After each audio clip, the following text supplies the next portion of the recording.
Ողջույն հարգարժան տիկնայք եւ պարոնայք, առաջին լրատվականի եթերում Մեհրաբյան on-line է, ես Ռուբեն Մեհրաբյանն եմ։ Արդեն որ երրորդ օրն է, քննարկումները շարունակվում են այն մասին, թե ինչու եւ նաեւ նյութի առումով, այդ ինչի մեջ թաթախվեց Ադրբեջանի նախագահը իր այս պատմաաշխարհագրական էքսկուրսով, որը նա բարձրաձայնեց Ադրբեջանի գիտությունների ակադեմիայի 80-ամյակին նվիրված այդ հանդիսավոր նիստի ժամանակ։ Հիշեցնեմ, նա ասաց, որ ռուսական կայսրության գենշտաբի 19-րդ դարի կեսերի քարտեզներում Սևանալիճ անվանումը չկար, Սևանը կոչվում էր մի թյուրքալեզու մի անվանումով, եւ այդ ամենը մեր պատմությունն է, ինքն է ասում, մենք պետք է, այսինքն այդ ակադեմիան, Ադրբեջանի պետք է ուսումնասիրենք մեր պատմությունը, պոպուլարիզացնենք մեր պատմությունը եւ պայքարենք խեղաթյուրումների դեմ։ Բացի դրանից էլ հաջորդիվ դիմեց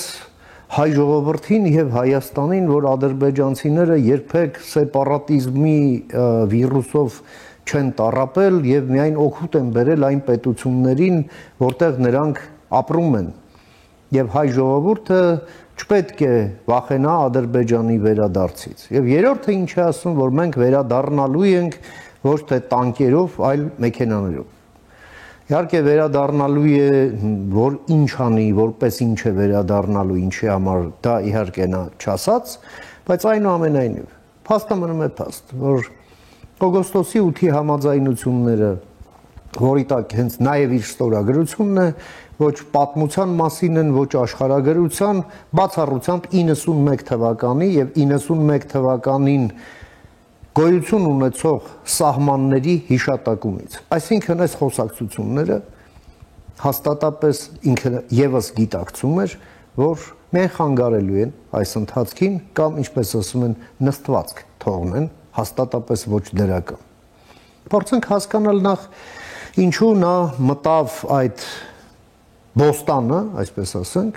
ինչ էր այնտեղ ման գալիս, ինչ սելեկտիվ, այսպես վերաբերմունք ունի նա այդ քարտեզների նկատմամբ, որովհետև քարտեզները շատ են եւ այնպես չի, որ դրանք քարտեզներ են, որոնք միայն իր դուրը կգան,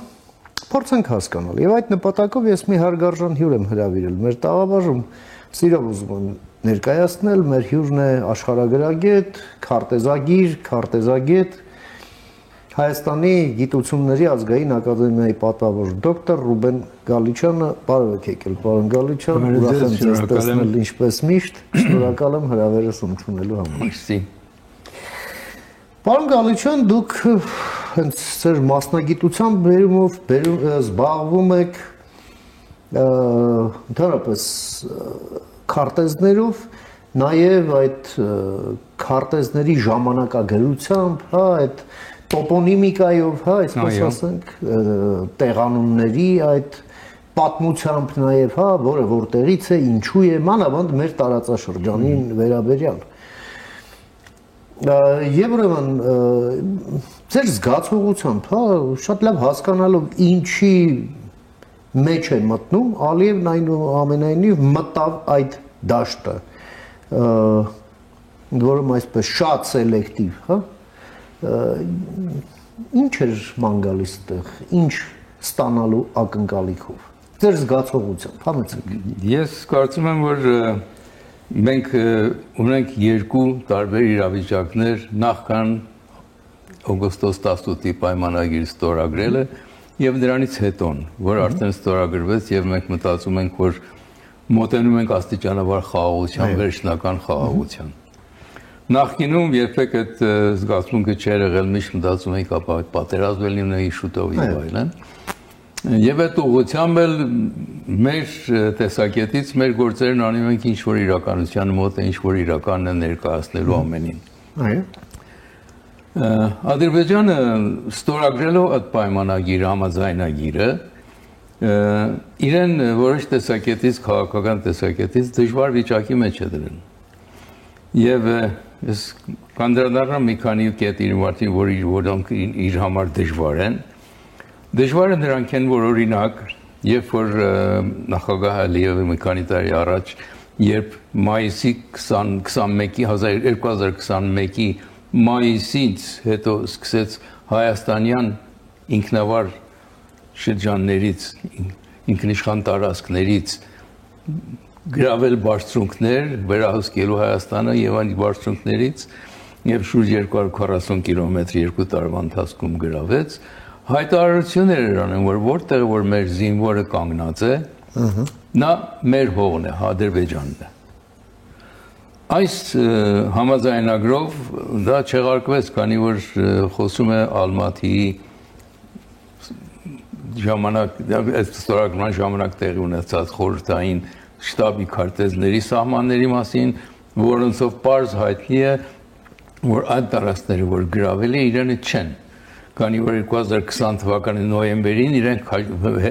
հետ էին կանգնել իրենց այդ տարածքներից եւ բայց 6 ամիս հետո սկսեցին առաջանալ Հայաստանի տարածքներից ներս։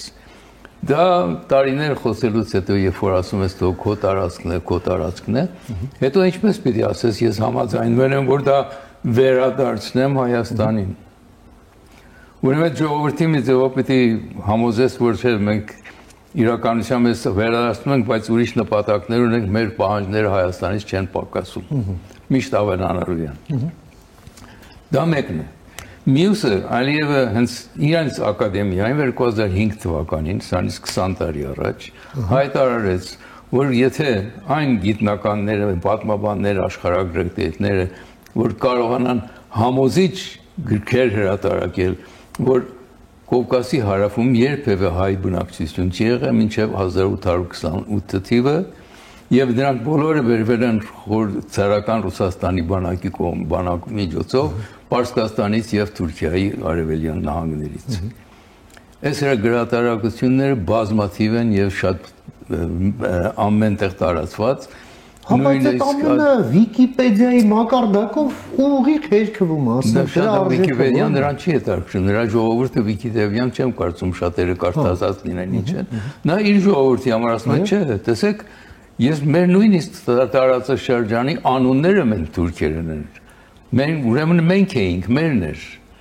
Առանց անդրադառնալու, որ եթե պատմության մեջ խորանա նախագահ Ալիևը, շատ մեծ վնասին կվերջանա իրեն։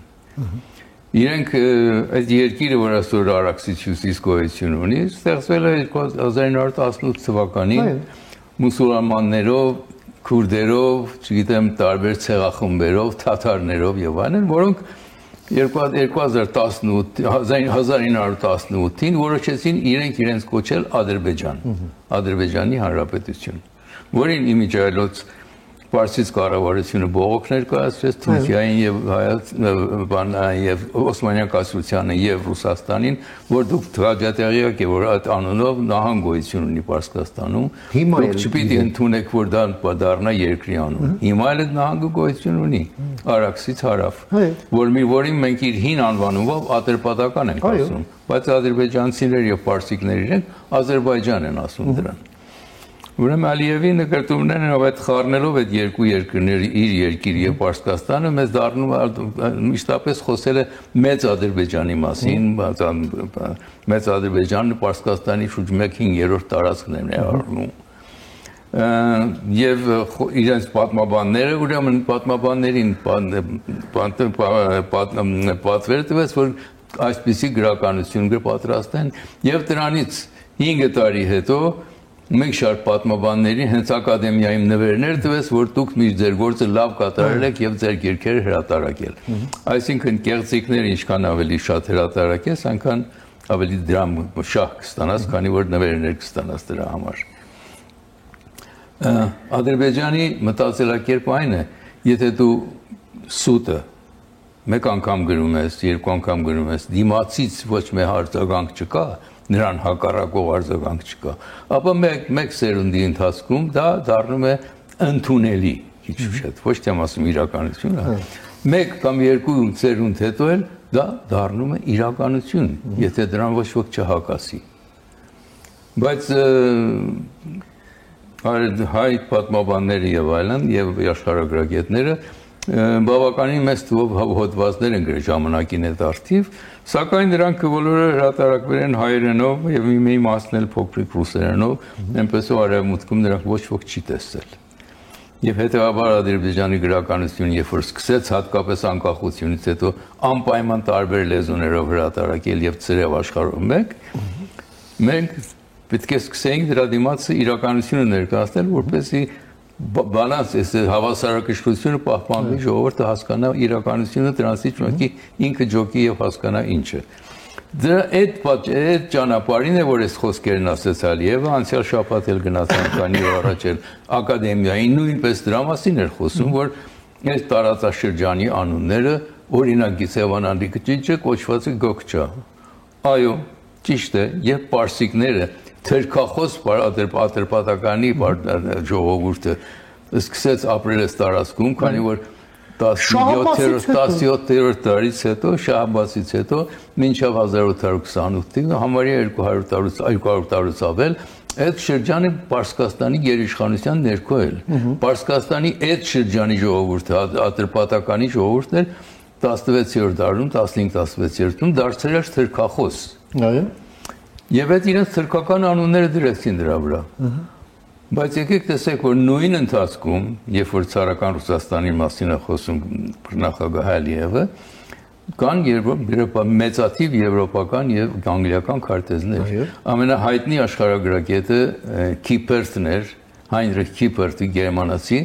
որ տարիներ ապրել է այս շրջանում, քաջ ծանոթ է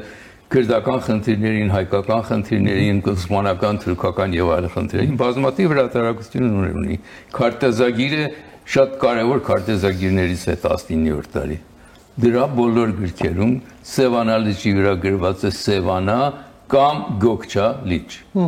Այսինքն երկու անուններն է դրել այդ մարդը։ Հայկական անուն եւ պարսիկների գրաված ժամանակվա թուրքական անունը։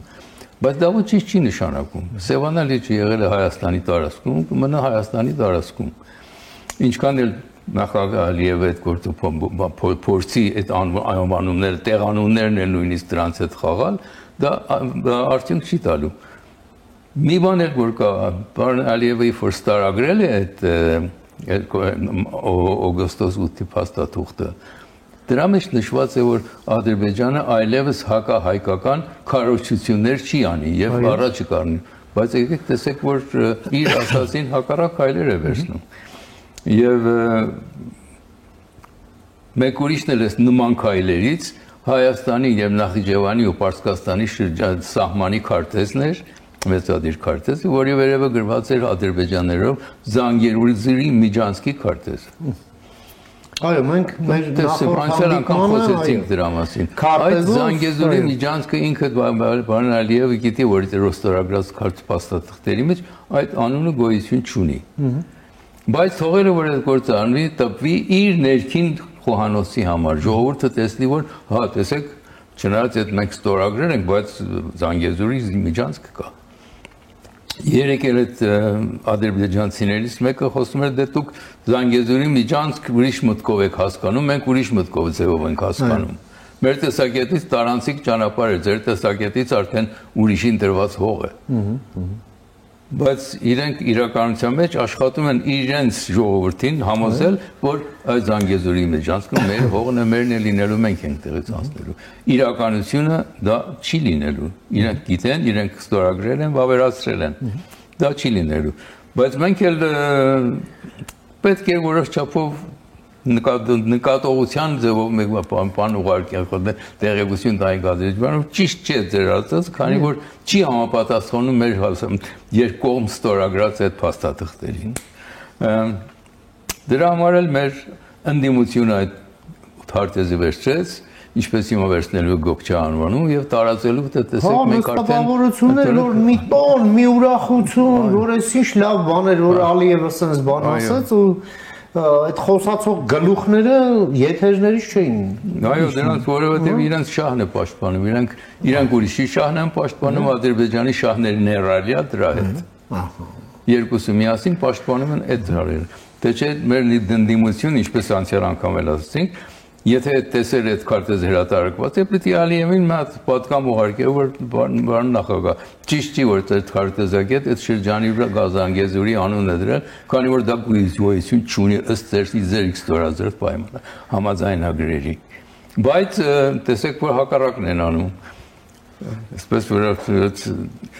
օգնելով դիմացինի մեր ջանքերին մեր մոտ քարոզչությունը իրենց քարոզչությունը Հայաստանի ներսում տարածելու։ Բայց Ալիևը կարծեմ որ մի քիչ սխալ ճանապարհ է ընտրել վերադառնալու ցարական 100 տարի առաջվա, 150 տարի առաջվա քարտեզներին, քանի որ եթե մենք վերադառնանք մի քիչ ավելի հետ գնանք, մինչև 3-րդ դարը, 4-րդ դարը նույնիսկ կարող ենք հասնել, որ տեսնենք ամբողջ շրջանում նախապատմական շրջաններից մինչև այսօր այդ շրջանի վրա Հայաստան անունը գրված է եղել։ Չնայած որ մենք անկախ երկիր երբեք չենք ունեցել, բայց քարտեզների վրա, քանի որ այդտեղ հայ ժողովուրդ է, բոլոր եվրոպական քարտեզան, հանրագիտարանների քարտեզի վրա մինչև 1923 թիվը, Թուրքիայի արևմուտքից մինչև Կովկասի հարավը, մինչև Կուրգետը, բոլորի վրա գրած է մեծ հայք։ Քանի որ հայեր էին ապրում այնտեղ մեծամասնորեն, մինչև որ ցեղասպանության միջոցով թուրքերը ձերբազատվեցին իրենց հայ բնակչությունից եւ Աթաթուրքը պահանջեց, որ այլևս իր տարածքի վրա Հայաստան անունը չդրվի, քանի որ այդտեղ այլևս հայ չի ապրում։ Նա իր աղասուր, որտեղ իրենք մակրազարդեր էին հայերից այդ շրջանը։ Բայց եթե ավելի հեռու գնանք, տեսնում ենք, որ Ադրբեջան անունը ընդհանրապես գոյություն չունի։ Արաքսի հարավի ատբրդպաշտական նահանգն է եղել մինչև 1918 թիվը։ Շատ հեռու չգնանք 1913-ին Օսմանյան կայսրությունը հրատարակել է այդ շրջանի քարտեզը, որի վրա ամբողջ Ռուսաստանի տարածքումն է դրա այդ անուններ գրված Ռուսաստանի այդ շրջանը, Պարսկաց Արաքս գետից հարավ գրված է Ադրբեջան, Արաքս գետից հյուսիս Թուրքիայի եւ այդ շրջանի վրա գրած է մեծ հայք։ Իսկ Ադրբեջան անունը վերևում գոյություն չունի։ Բաքվի շրջանը կոչված է Շիրվան։ Այո, Շիրվան։ Որը ճանաչվել է 18 ավելի հարավ Մողան։ Այո, Մողանը որ կեսը Պարսկաստանի մեջ է, կեսը Ադրբեջանի մեջ է, այսօր Մողանի դաշտը։ Այդ է որ վտանգավոր է նախագահ Ալիևը վերադառնալ դեպի պատմությունը, որտեղ իրեն մեծ վնաս կտա դա, ոչ թե օգուտ չի տա։ Ես դրա օրինակներից մեկն էլ ասեմ ձեզ։ Համեցեք։ Ուրեմն Ադրբեջանը սրանից 8 տարի առաջ ես լսեցի, որ հրատարակել է եվրոպական միջնադարյան քարտեզների հավաքածու, ցույց տալու Ադրբեջանի գոյությունը այդ ընթացքում Եվրոպա միջնադարյան օրերին։ Ես նայեցի, տեսա գիրքը ուրեմն մեծադիր գիրք է, բայց 30-40 էջ է։ Ընդհանրապես դրա մեջ կա երևի 20-30 քարտեզ եւ մնա մի բառատ բացատրություններ։ Մոսկվա ապրող ընկերոջս զանգարեցի, ասես մեկ գիրք կա ռուսերենով հրատարակվել, հավանաբար ձեր գրախանութներում կլինի։ Մեկ օրինակ առ ինձ համար ուղարկի, փոքր շատ մեծ գիրք չի։ 2 օր հետո զանգարեց ինձ, ասա դու ես վստահ ես որ ուզում ես առնես այդ գիրքը, ասի ուզում եմ տեսնեմ ինչ է գրա։ Ասա $5,000 է արժեքը։ Վայ 25 30 էջանոց գիրքը։ Հրատարակել են, տեսել են որ ոչ մեկ քարտեզի վրա իրանց տարածքի վրա Ադրբեջան անունը գոյություն չունի, հրատարակելուց հետո են անդրադարձել։ Եվ մի արժեք են տվել, որ ոչ ոք չառնի այդ քարտեզը, այդ գիրքը։ Զարմանալի չի, հասկանալի է, որտեղ հետո նույն նման գործը շարունակին Ադրբեջանի հանրային ատլասի մեջ։ Մեկ գլուխ սխալմամբ որոշել են ներառել Հայաստան Ադրբեջանը պատմական քարտեզներում։ Ոչ մետեղ Ադրբեջանը չկա։ Հայաստանի անուններ, որ բնագրի մեջ եղել, հանել են եւ վերատպել իրենց քարտեզի մեջ, իրենց գրքի մեջ, որպես Հայաստան գոյություն չունի։ Ես էլ մի գրք եմ գրել դրա վերաբերյալ, երկուսը իրականում կողքի դնելով քարտեզների իրականը եւ իրենց տպածը համեմատելով։ Պարոն Գալիչյան, ամփոփելով նաեւ այս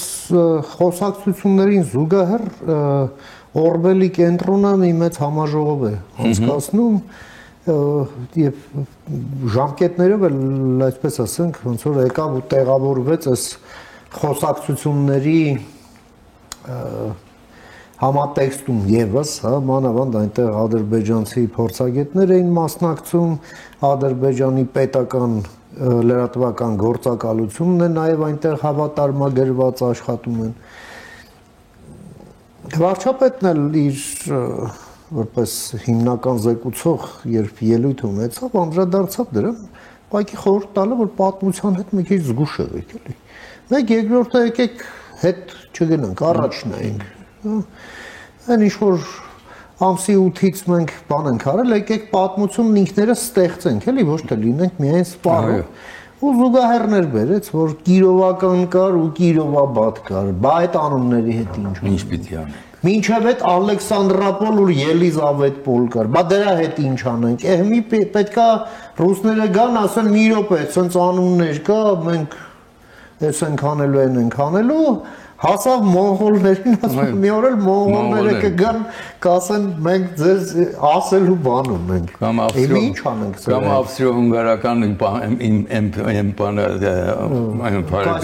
կայսրությունը կգա, կասի այս տարածքները իմն են։ Ամբողջը գրավել են իրենց ժամանակին, բայց չէ,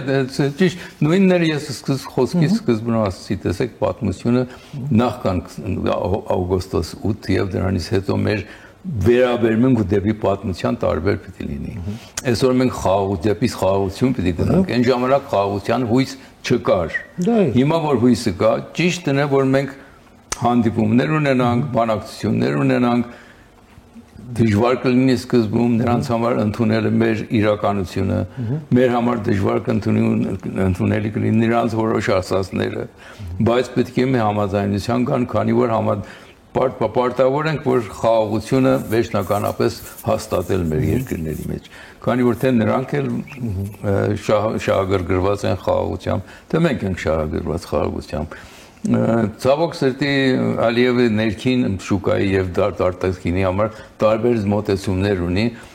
բացում է ճանապարհները, երկաթուղ գանացքի ճանապարհը Ադրբեջանի միջոցով դեպի Հայաստան եւ այս օրերին պիտի արդեն ծորեն վագոնները հասնեն Հայաստան։ Մյուս կողմից էլ Զանգեզուրի Վիժանսկիա կոչում են տարածք, որ Հայաստանի ինքնիշխան տարածքի մեջ ցանցում։ Դա հակասություններ են, որը ցույց են տալի նրա անվստահությունը իր արածի հանդեպ։ Մենք պիտի չքաջալերենք այդ անվստահությունը, մենք պետք է չքաջալերենք, եկեք իրական մեր ստորագրած պայմանագիրը վերջնականացնենք, ստորագրենք, որ հետո երկուսս էլ կարողանանք խաղաղ ապրել իրար հետ։ Դա հեշտ բան չի, դժվար է, հատկապես ընդդիմության համար դժվար է դա ընդունելը, քանի որ ընդդիմությունը հույս ունի, որ ռազմական շունչը միշտ պահպանվի, որպես Ռուսաստանն էլ անընդհատ միջամտի է շրջանում։ Պարոն Գալիչյան, երբ են հանճարեղ Լեոն իր անցյալից այդ հուշերում, ինքն էլ շուշեցի էր, մտաբերում է մի առանձնազրույց, որ ունեցել է ադրբեջանական այդ անկախ պետության այսպես հիմնադիրներից մեկի եւ ղեկավարներից մեկի Մամմադ Էմին Ռասուլզադեի հետ։ Ամենագլխավոր դեմքը իրար հետ, այո, իրանք ճանաչում էին իրար, շփվում էին եւ հիշում եմ, որ ինչ է ասում Ռասուլզադեն նրան, որ գիտեք ինչ, դուք թե կրթությամբ, թե ձեր առաջադիմությամբ գերազանցում եք մերոնց եւ թե մեր, թե ձեր շահերից է բխում, մեզ ձեր հետ դեպի առաջադիմություն տանեք էլի եւ նշելը որ դա եւ ձեզ է լավ եւ մեզ Ալիևի այս հայտարարությունները մենք հասկանում ենք որ ուղղված է լումպեն խավին հիմնականում հա որ հրճվանք պատճառի շոյի ականջները եւ այլ մինչդեռ մենք նման նպատակ չենք հետապնդում եւ ավելին ասում ենք մի րոպե սթափություն է պետք արժանապատվություն նայել առաջ հա ոչ թե միայն ընդ հաց եւ տեսարաններ իսկ եթե հաց էլ չկա ապա տեսարաններով կշտացեք օրինակ չէ այո այս իմաստով այնուամենայնիվ այս խոսակցությունները ինչ եք կարծում թող լինեն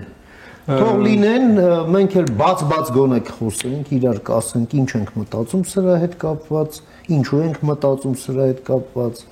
շատ հանգիստ առանց տենց ինչ որ նյարդային կամ հիստերիկ կամ էլ Կիկոսի մահվան նման վերջ Ալիևն ասեց հեսա գալու է մեզ դե ո՞նց է գալու։ Չէ, նման բաները ծայրահեղությունների գնալը միան կվերադարձնի պատերազմի վտանգը։ Մեզ կվերադարձնի։ Մենք այսօր պետք է պրագմատիկ լինենք։ Մենք պետք է տեսնենք իրականությունն ինչ է։ Մեր համար խաղաղությունը ձեռնտու է, Ադրբեջանի համար ինչպես ձեռնտու է։ Հիմա Ռասուլզադեի խոսքը երևի իրականություն է, իրականությունից եւ այդ աչքի առաջունելով մենք պիտի մտածենք, որ մենք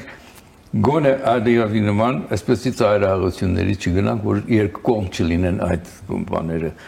ծայրահեղ խոսակցությունները։ Մենք պիտի պրագմատիկ լինենք իրականությունը, ինչը տեսնենք իրականությունը, ինչ է, ինչպես հասնել այդ իրականության առանց մեր իրավունքները ոտնատականելու։ Շատ շնորհակալ եմ, պարոն Գալիչյան, ձեր այս շատ արժեքավոր, կարևոր դիտարկումները եւ գնահատականները մեր հեռուստադիտողին ներկայացնելու, ձեր ժամանակից մեր եթերին հատկացնելու համար մենք հաջորդ եւ անպայման եւս կհանդիպենք տարբեր առիթներով։ Միշտ նոր հանդիպում, ամենայն բարիք։ Ես էլ շնորհակալ եմ նման հանդիպումներ ունենալու, քանի որ մեր ժողովուրդը պիտի իրականությանը մոտ մեր իրականությանը նայի պրագմատիկ աչքերով եւ ոչ թե անընդհատ վերադառնանք այդ պատմությունն ինչ այսօր սառնասիր պրագմատիկ եւ առանց ծայրահեղությունների գնալու։ Շատ շնորհակալ եմ։ Մենք զրուցեցինք մեր գործընկեր, աշխարհագրագետ, քարտեզագետ, գիտությունների ազգային ակադեմիայի պատվավոր դոկտոր Ռուբեն Գալիչյանի հետ քննարկեցինք մի շարք հարցեր, որոնք բխում են Ալիևի այդ պատմաաշխարհագրական վերջին այս էքսկուրսներից, ինչպես նաև թե հասարակությունը կամ հասարակության առանձին շերտեր, խմբեր եւ քաղաքական դասի առանձին սեգմենտներ ինչպես են դրան արձագանքում։ Կարճ դադարից հետո կվերադառնանք, մնացեք առաջին լրատվականի հետ։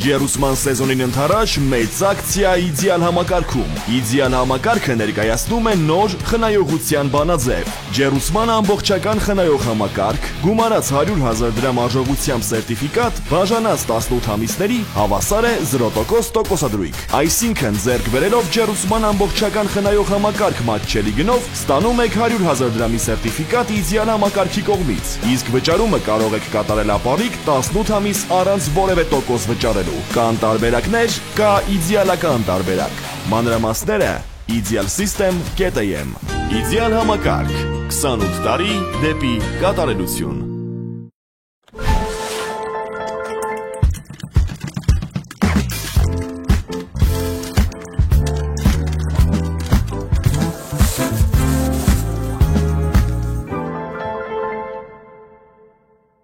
Նախադեպը չունեցող Սանկերամիկայի ակցիա իդեալ համակարգում։ Գնեք Սանկերամիկա կամ Լոգասենյակի կահույք եւ ստացեք նույն գումարի չափով ծորակն ընդամենը 1 դրամով։ Ընտրեք ծորակների ավելի քան 1200 առկա տեսականուց ձեր նախընտրածը վճարելով ընդամենը 1 դրամ։ Ապառիկը տեղում 18 ամիս 0% տոկոսադրույքով։ Շվեյցարական Laufen, գերմանական Hansgrohe, իսպանական Gala, լեհական Deante եւ իտալական Dolomite ապրանքանիշերի որակյալ երկարակյաց ու անկրկնելի տեսականին ձեզ է սպասում իդեալ համակարգի խանութ սրահներում։ Կան տարբերակներ, կա իդեալական տարբերակ։ Մանրամասները idealsystem.am Իդեալ համակարգ 28 տարի դեպի կատարելություն։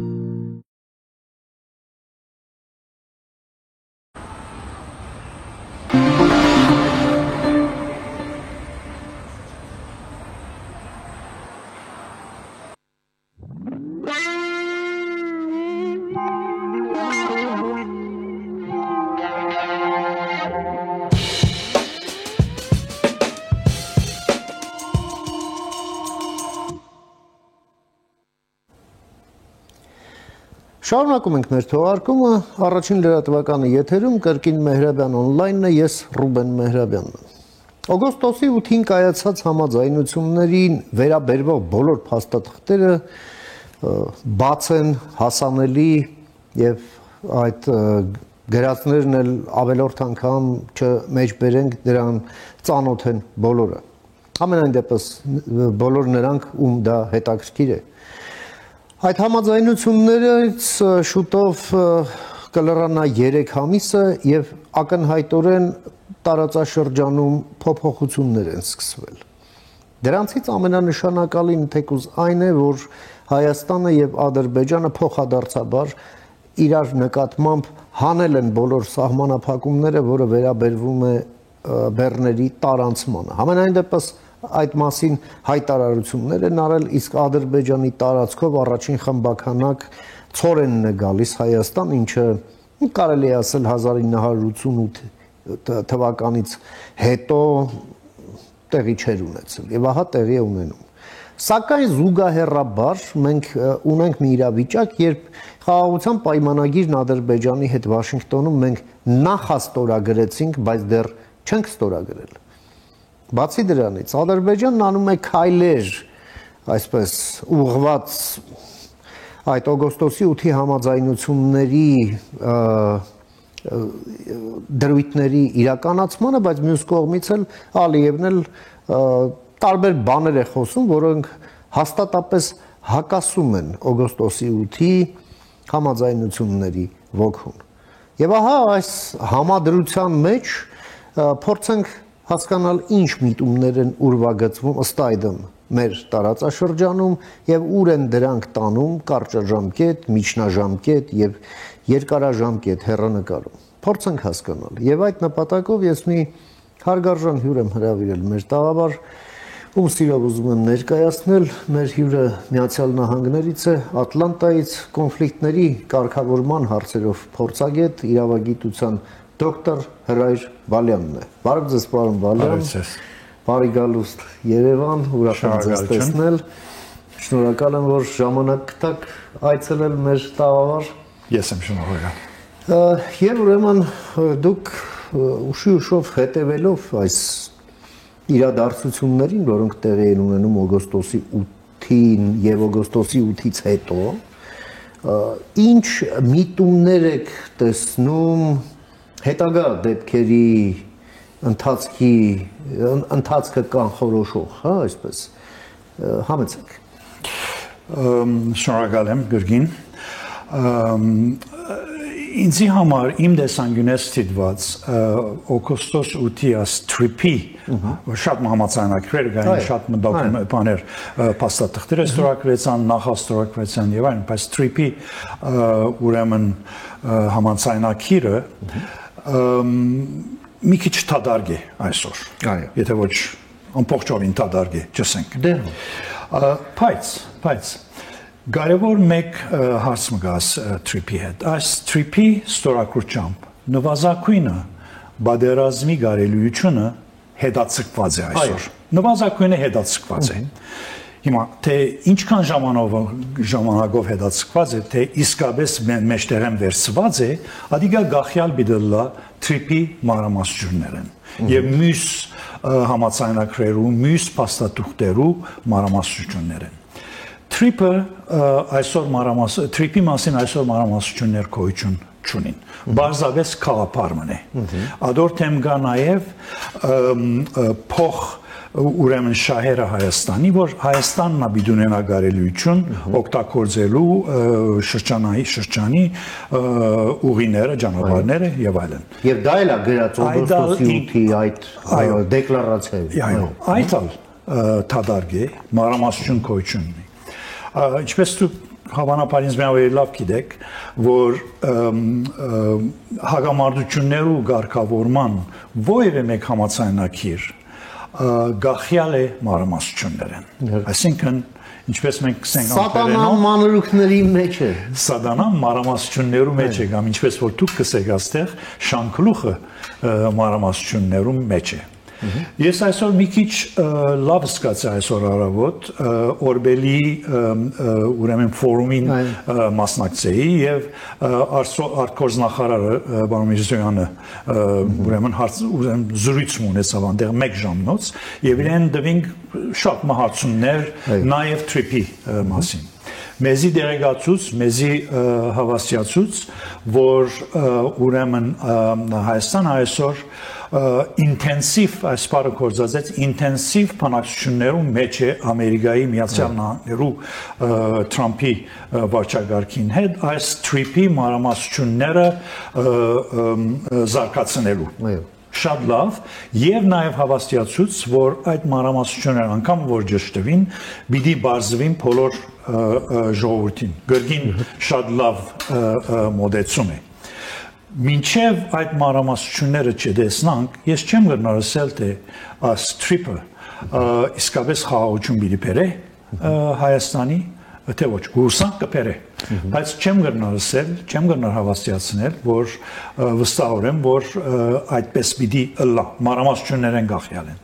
աստին անտին ցայներ կհանեն աստին անտին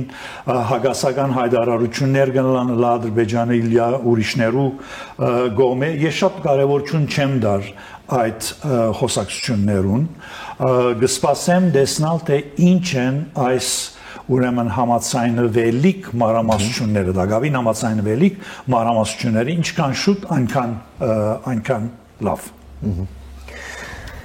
Պարոն Բալյան թրիփը միայն այդ օգոստոսի 8-ի համաձայնությունների մի մասն է այո որովհետև օգոստոսի 8-ի համաձայնությունները իրենից ներկայացնում են մի քանի փաստաթղթերի մի համախումբ Այդ թվում նաև երկկողմ հայ-ամերիկյան եւ ադրբեջանա-ամերիկյան եւ պետք է աշխատի այդ ողջ համախումբը որպեսզի կոնֆլիկտը այսպես ասենք տրանսֆորմացիայի ենթարկվի եւ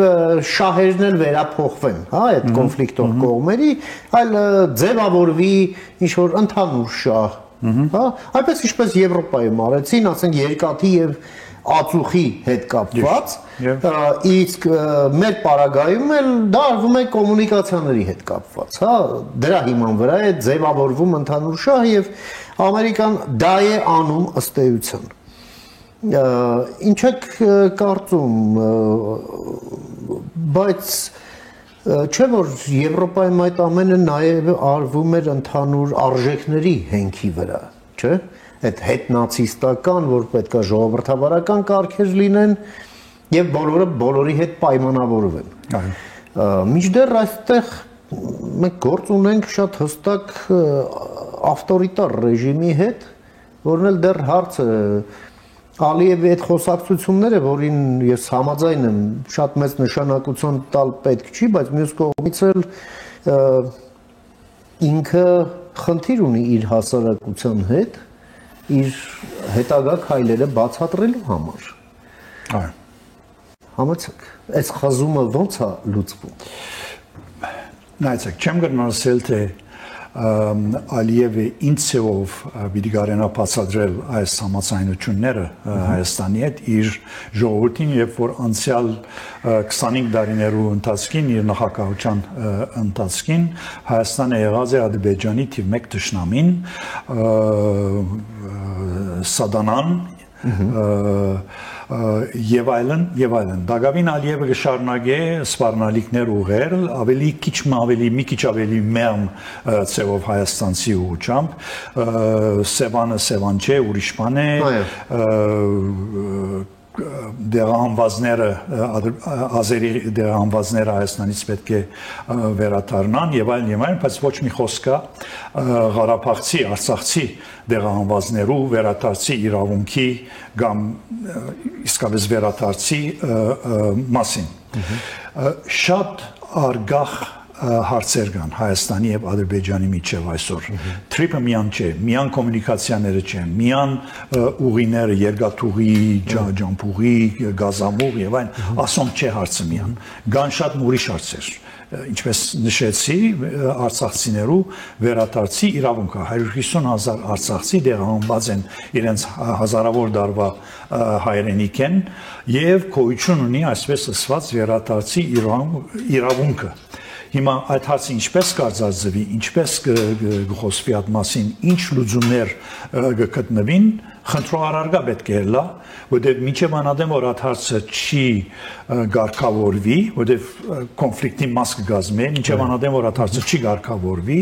չեմ տեսնալ ինչպես իսկական խաղաղություն կգնա ստեղծվել, հաստատվել Հայաստանի եւ Ադրբեջանի միջեւ։ Չեմ ասել անկարելի է, կարելի է լուծումներ գտնել։ Առավել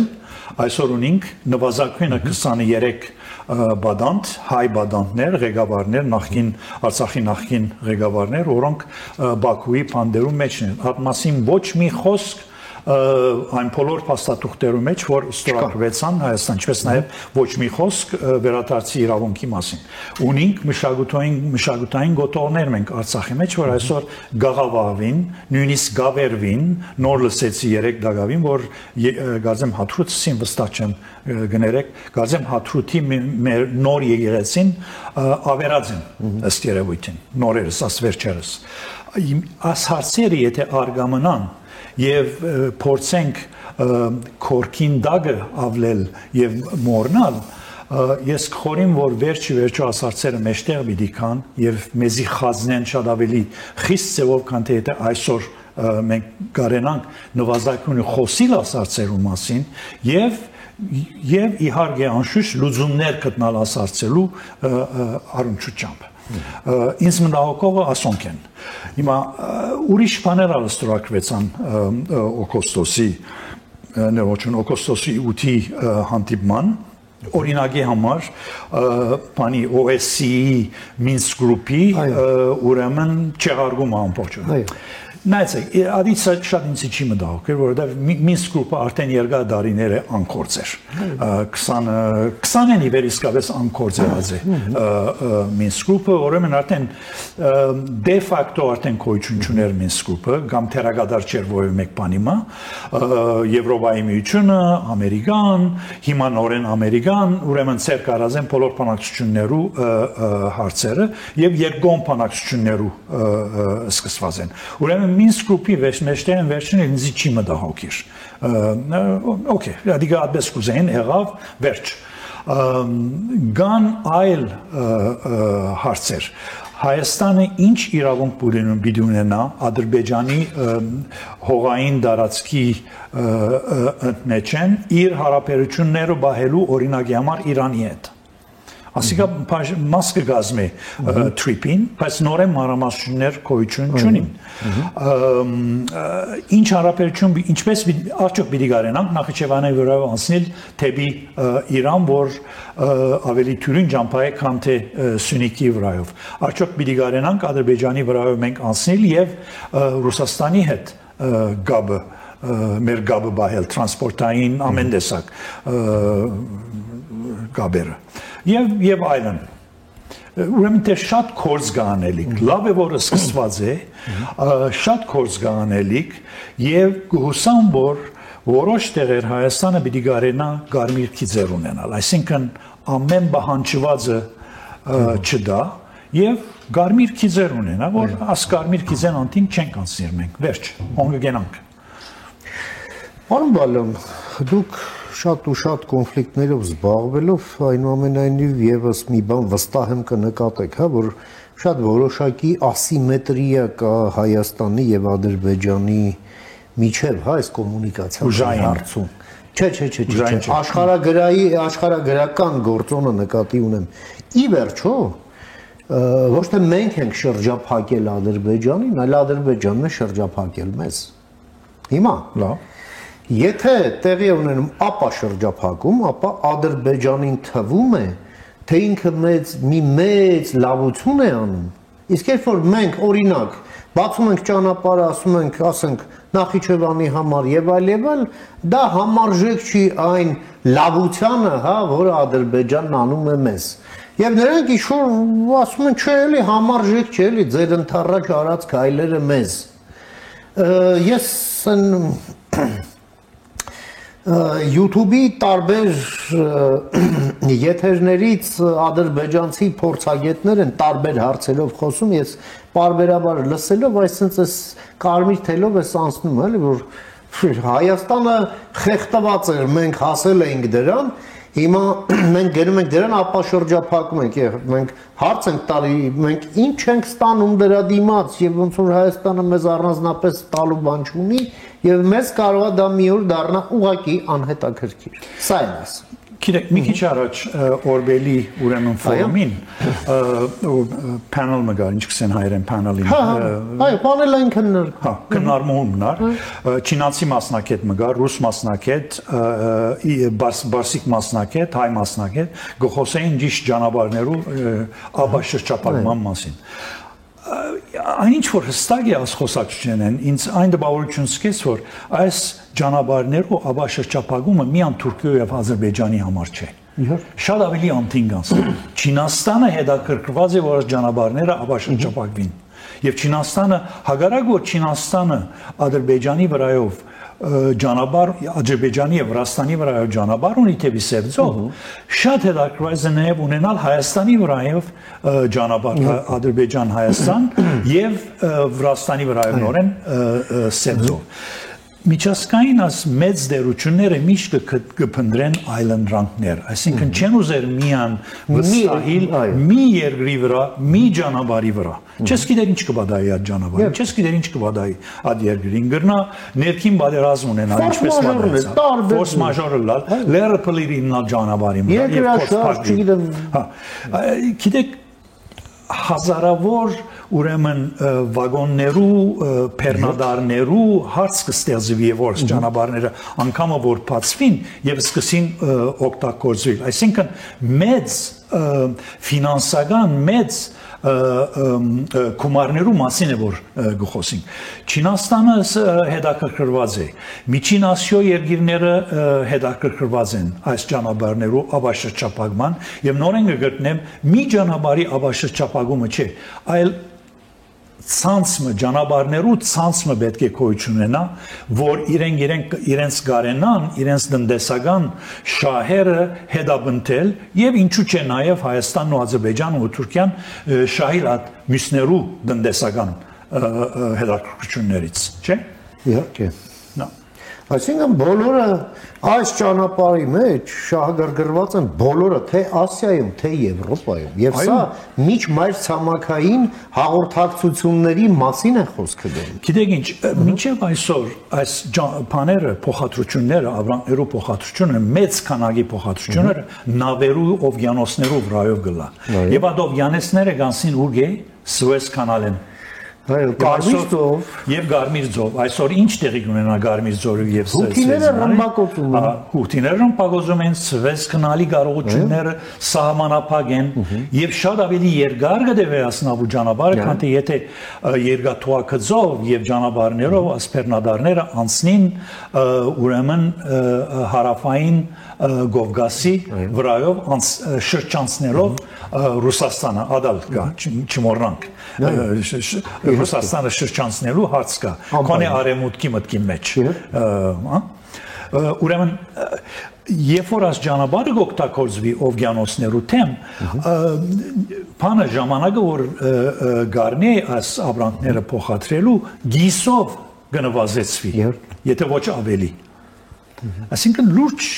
դնդեսական հարցեր կանացնե միան քաղաքական հարցեր չեն միշտ քաղաքական դնդեսական հետ կապված է իհարկե փոխկապակցված Պարոն Բալյան եւս մի այսպես շերտ դուք արդեն այսպես հապանցիկ դուք դրան անդրադարձաք Ռուսաստանի դերակատարումն է Ռուսաստանն իր գոնե վերջին 20 տարվա ընթացքում միշտ ցուցաբերել է հետեւյալ որակները հա երբ ակնհայտ է եղել որ բիզնես տեսակետից իրեն ձեռնտու է ինչ որ բան Բայց Ռուսաստանն ունի իր 19-րդ դարի կայսերապաշտական այդ պատկերացումները, նա պատրաստ է հանուն դրանց զոհաբերել այդ բիզնես շահերը։ Դա վերաբերվում է թե իր գազին, նավթի բիզնեսին, որ տեսնում ենք այդ պատժամիջոցներով ուղղակի արևմուտքը սպանում է Ռուսաստանի այդ ոլորտները հիմա։ Ուկրաինացիներն էլ հեռահար հարվածներով ֆիզիկապես են սպանում, հա, այսպես ասեմ։ Հիմա ես միտում եմ տեսնում ռուսներին ցույց տալու, թե իբր ձեր համար շահավետ է, բայց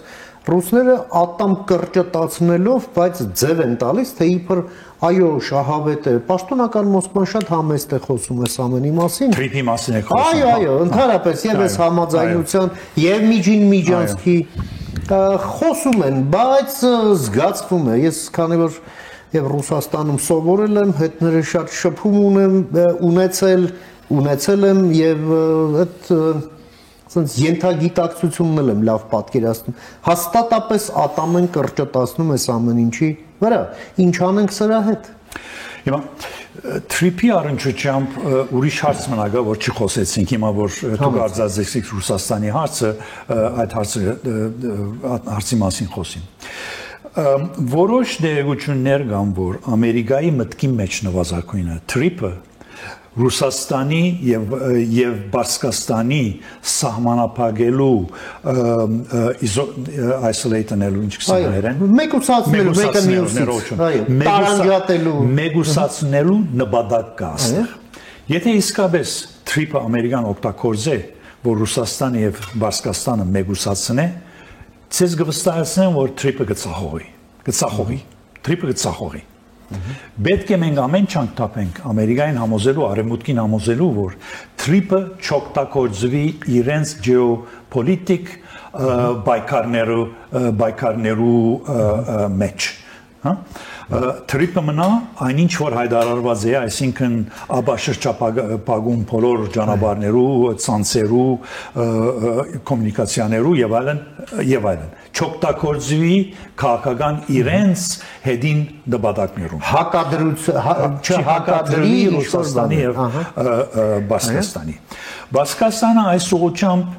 երկու տեսակ գարձիկ արդահայտեցին որոշ շրջանակներ Բասկաստանի մեջ ամբողջովին թեմ արդահայտվեցան Թրիփի քաղաքին իսկ առանց գիտնալու դակավին մանրամասնությունները ուրիշ այլ շրջանակներ Բասկաստանի մեջ չեսինասկա կարելի է ասածով մենք ալ օգտվենք մինչև անադեմ որ Հայաստանի հետ մեր գաբը չի փակվիր եւ այլն այսինքն Բասկաստան երկու տեսակ է բայց խորին որ մյուս երկրորդ մասը որ այսինքն մինչև անադեմ որ Հայաստանի եւ Բաշկաստանի հարաբերությունները չեն խանգարվիր Թրիփը Բասկաստանին կգնա օգտագործել եւ Բասկաստանը Թրիփի հետ կգնա ապրիլ շատ անկիստ Ռուսաստանի բարակային ուրիշ է Ռուսաստանը շատ մեմ խոսեցավ այս մասին արտգործնախարարությունը զանազան շրջաններ արտգործնախարարության շուրջ շատ մեմ մենք կարող ենք ապրել Թրիփի հետ եւ այլն բայց Ռուսաստանը քիչ ավելի ասենք ինչպես ասենք խորամանկ է թե չսեր անինչ որ մտքեն գանցնի okay չսեր նվազագույնը Բասկաստանը ավելի անգերձ է տեսակետեն խոսին համաձայն ուրեմն հիմա ես չեմ գիտեր թե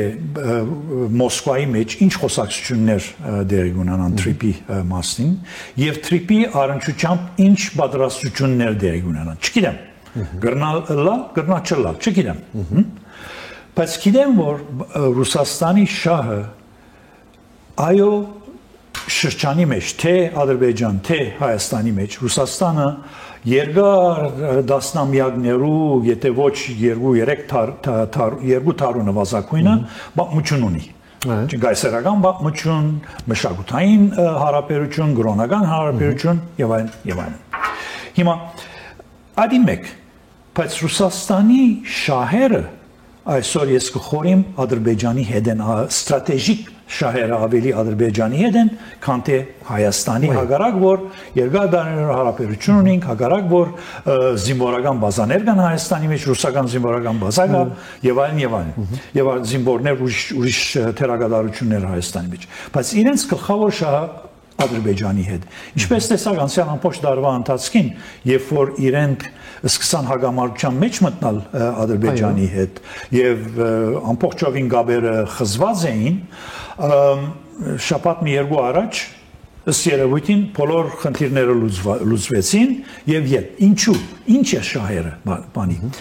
Ռուսաստանը այսօր արևմուտքին թե պետրոլ, թե գազ գծախ է Ադրբեջանի միջոցով։ Ադրբեջանին գծախ է այս գազն ու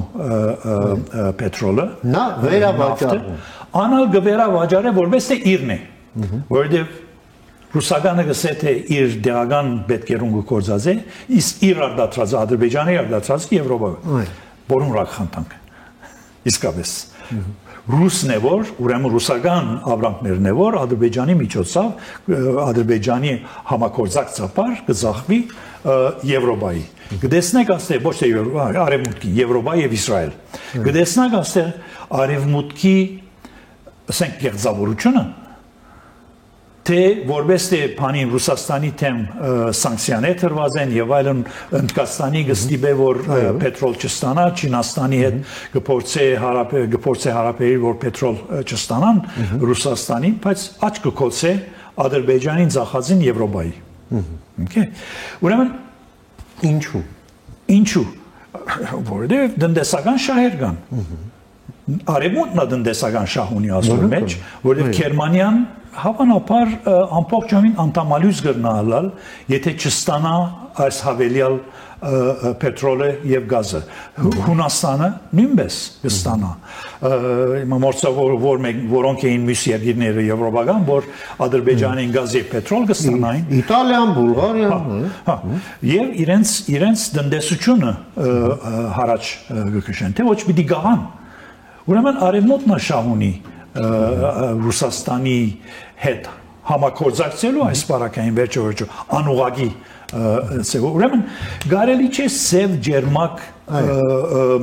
դեսանգյունետ իդել այս բոլոր հարցերը միշտ մոխրակույն են, միշտ աղոտ են, միշտ խառն են եւ պետք է մենք կարենանք ձախել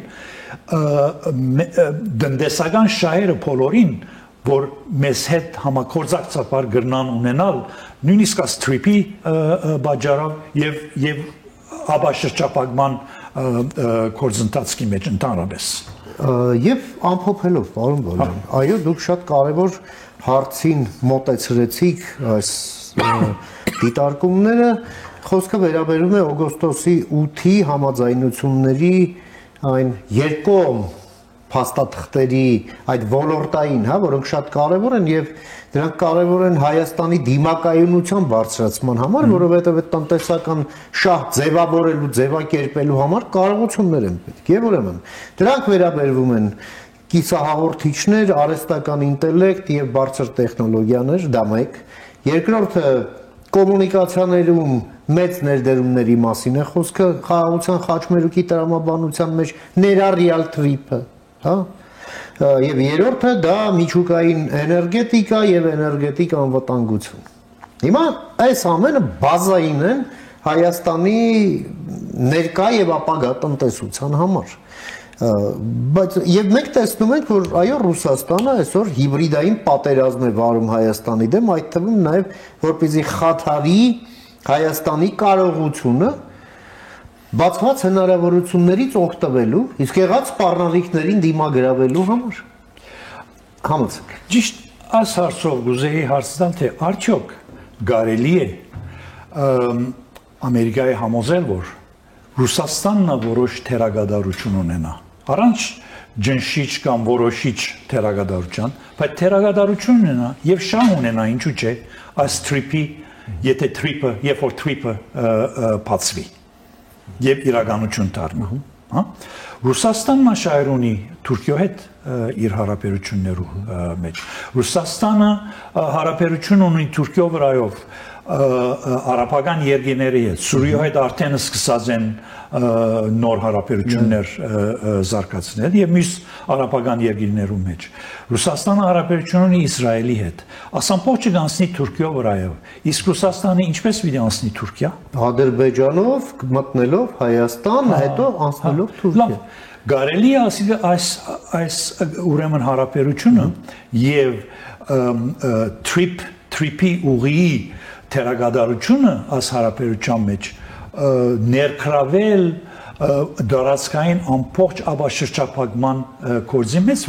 որբեսի Ռուսաստանը սպառնալիք չսկա այս trip-ին եւ մենք հայությունս Հայաստանը Terevs իրենց ներգացությամբ Ամերիկայի մեջ, այսինքն տեսմանադան միջոցով, ինչու՞ չէ նաև սպիրկայության ներգացություններու միջոցով Վաշինգտոն, խոսակցությունը սկսի Ամերիկայի հետ, terevs սկսած են, չեմ գիտեր, դերյակ չեմ, բայց գասկածին խոսակցությունը սկսի որ թեմ չենան Ռուսաստանը աշխրջանեն դուրս բայրու կորձին չծարայե այս տրիպը այլ նաև Ռուսաստանն ներառնեն այս ծրագրի մեջ որովհետեւ ինչպես ասի Ռուսաստանը սպառնալիք չսկա այս տրիպեն Պաշտոնական Երևանն ինչ է ասում հեն որ այս կոմունիկացիաները երբ որ բացվում են դրանք բաց են բոլորի համար ինչպես ասում են փողը դուր անցի բայց ինչ անենք բայց խոսքը մի բան է կորզատրումը ուրիշ է այսինքն եթե ամերիկան գսե որ մենք պիտի մեգուսացնենք Ռուսաստանը շրջանեն մենք պիտի դուրս պահենք Ռուսաստանը այս հարավային Կովկասի շրջանեն թող այո ազատ է բայց երբ որ թեմատրությունը կա Ամերիկայի կողմից Ռուսաստանը պիտի չգարենա օգտագործել տրիպի ուղին պետք է այս հարցը նույն տարնախոսակցության բանակցություններու Ամերիկայի հետ, ինչպես որ արդեն այսօր ամբողջ տրիպը բանակցություններու նույն է Ամերիկայի հետ, եւ այս ներառվի, որովհետեւ այսինքն կորզիկ չդառնա տրիպը այսօր կամ անոր թեմ աշխատելու, հա? Հասկացա տրամաբանությունը, ուղղակի պատժամիջոցները, որոնք կան Ռուսաստանի դեմ, դրա ու ընդ որում շատ հստակ պատճառ կա, թե ինչու է դա արվում։ Ուկրաինայո պատերազմը։ Այո, եւ ցեղասպան պատերազմը ստեղծել։ Թրամփն էլ ուղիղ ասում է, այն ես դադարեցրու պատերազմը խոսենք։ Բայց գիտեք, պատերազմները չեն դադարեցրի, բարձրապես սելով կամ Թրամփին կամ ուրիշ ովև մեկու հայտարարությամբ որ դադարեցեք պատերազմը, այդպես չի դադարիր։ Պատերազմները կդադարին բանակցություններու շնորհիվ, պատերազմները կդադարին փոխշահերու շնորհիվ, խոսակցության, երկխոսության որպես հետևանք, ոչ թե շնորհիվ, որպես հետևանք։ Եվ ես չեմ տեսնար այդ խոսակցությունը, մեկ խոսակցություն, երկու ժամվա ընթացքին Ալասկա որ տեղի ունեցավ Պուտինի եւ Թրամփի միջեւ բավարար չէ հարցերը փորոլուզել շատ հարցեր կան լուծելիք Ուկրաինայո եւ ոչ թե միան Ամերիկայի ՆԱՏՕ-ի հետ հարցեր կան լուծելիք բաժար կա այսօր Ուկրաինայո պատերազմին արեմուտքը թերագադար եղած այդ պատերազմի սկսման չեմ ասել որ Ռուսաստանը բանը ինչքան justify գարտարացվի իր պատերազմին ոչ մեկ գարտարացում կա պատերազմին որ Ռուսաստանը նախահարցակ եղավ բայց հարցեր կան որ պետք է լուծվին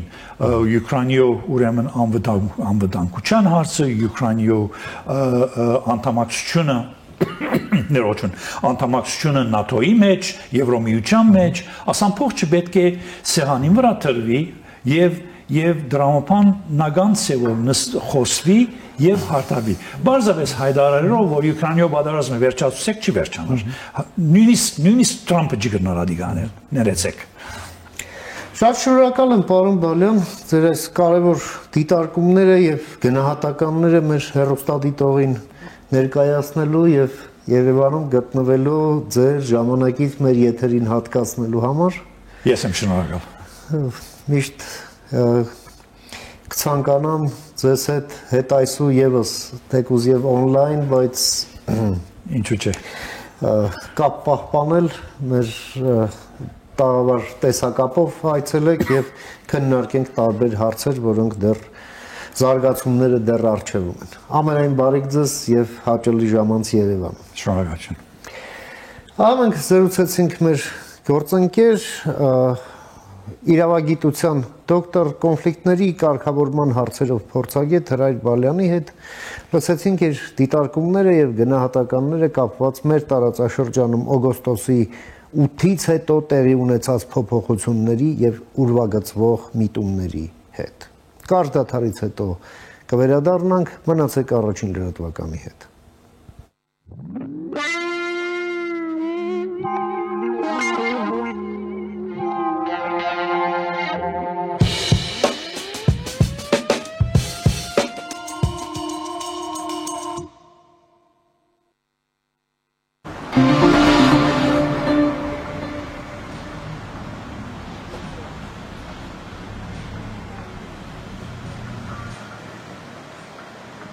Ջերուսման սեզոնին ընթരാճ մեծ ակցիա իդեալ համակարգում։ Իդեալ համակարգը ներկայացնում է նոր խնայողության բանաձև։ Ջերուսման ամբողջական խնայող համակարգ, գումարած 100,000 դրամ արժողությամբ սերտիֆիկատ, բաժանած 18 ամիսների հավասար է 0% տոկոսադրույք։ Այսինքն ձեռք բերելով Ջերուսման ամբողջական խնայող համակարգ մատչելի գնով, ստանում եք 100,000 դրամի սերտիֆիկատ իդեալ համակարգի կողմից։ Իսկ վճարումը կարող եք կատարել ապառիկ 18 ամիս առանց որևէ տոկոս վճարելու։ Կան տարբերակներ, կա իդեալական տարբերակ։ Մանրամասները idealsystem.am Իդեալ համակարգ 28 տարի դեպի կատարելություն։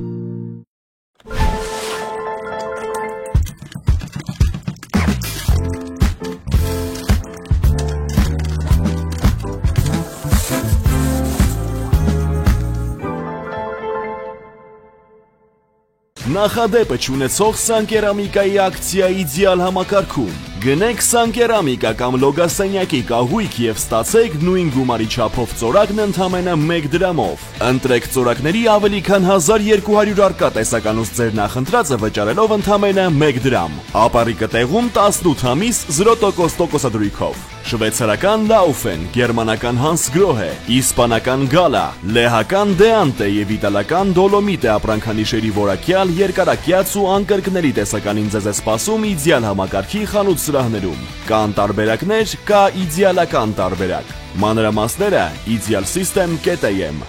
Իդեալ համակարգ 28 տարի դեպի կատարելություն։